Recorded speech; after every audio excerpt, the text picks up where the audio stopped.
Hi, everyone. Welcome back. We are taking a look at some of the last bit of information in Chapter 1. So let me flip through these slides. So a couple of things that I would like you to know about in terms of this course and your accounting knowledge is that everything that we study in here is going to be based off of US GAAP. So GAAP stands for Generally Accepted Accounting Principles. So these are the rules for accounting in the United States. And those rules are made up by a governing body known as FASB, the Financial Accounting Standards Board. So FASB, you're going to have a group of people in government, in business, educators who are coming together to try to put together what they think are the best way for companies to present their information to their users that's going to be clear and concise and not misleading or confusing.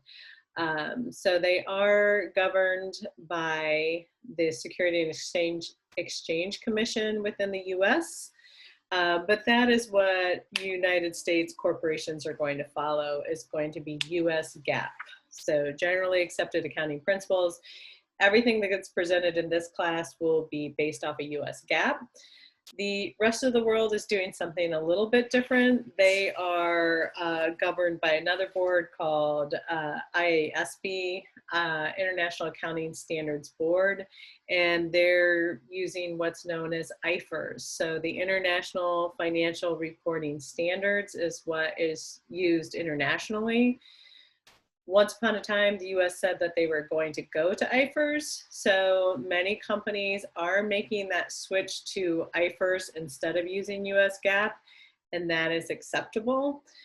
But the US hasn't officially said that we're going to go to IFRS instead of GAAP. We keep dragging our feet on it. Anyway, for the most part in here, there's no difference between US GAAP and IFRS.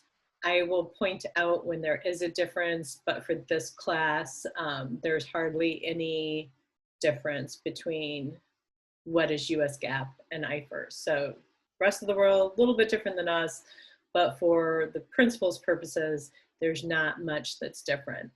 Another thing, what can you do with accounting? So hopefully get a job, because it is a career, there are career opportunities there. They are hiring, there is need. Typically, it'll be broken out into two main areas, either public accounting or private accounting. So when you hear people refer to public accounting, they're talking about becoming a CPA, becoming an auditor. An auditor is someone who goes out.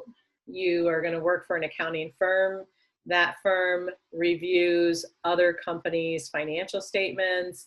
You're going to issue opinions on them, saying if those statements are accurate and fairly presented. So a lot of people will choose a career in public accounting. So firms that come here and hire our graduates, we have Deloitte, who's hired a lot of people. RSM is another large accounting firm. Crowe Horwath, they just changed their name. I hope I'm using the right name. Sickage is another one. You'll have a lot of smaller, mid-sized companies as well, but those are some of the bigger ones or firms that hire here. There's also KPMG, EY, so there are other public accounting firms.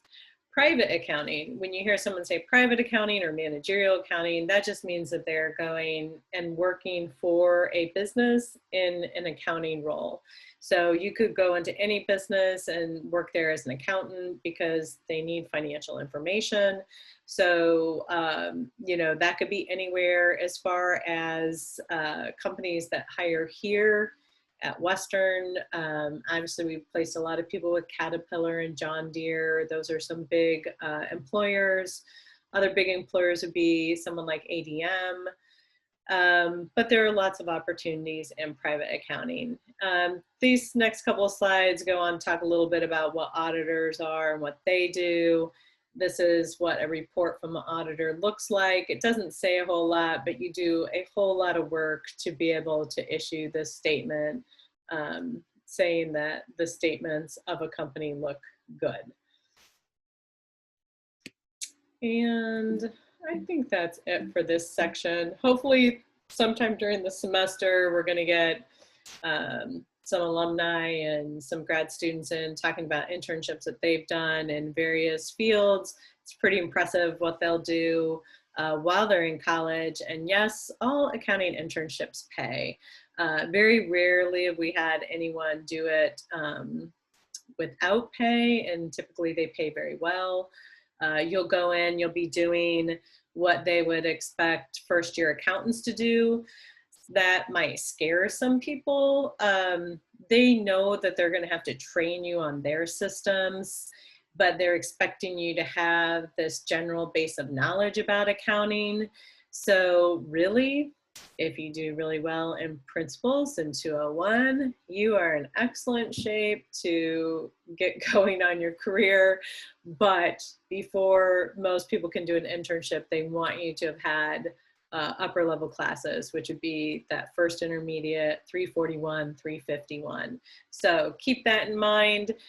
We do have the career fair every fall, and at the fall career fair, they are searching for interns for next spring, next summer, and even next fall.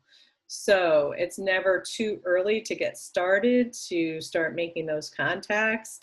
So get your resumes ready, get out there, meet people, network with firms, network with other students, get involved in student organizations. That is my soapbox. And that's it for this section. And we're almost done with chapter 1.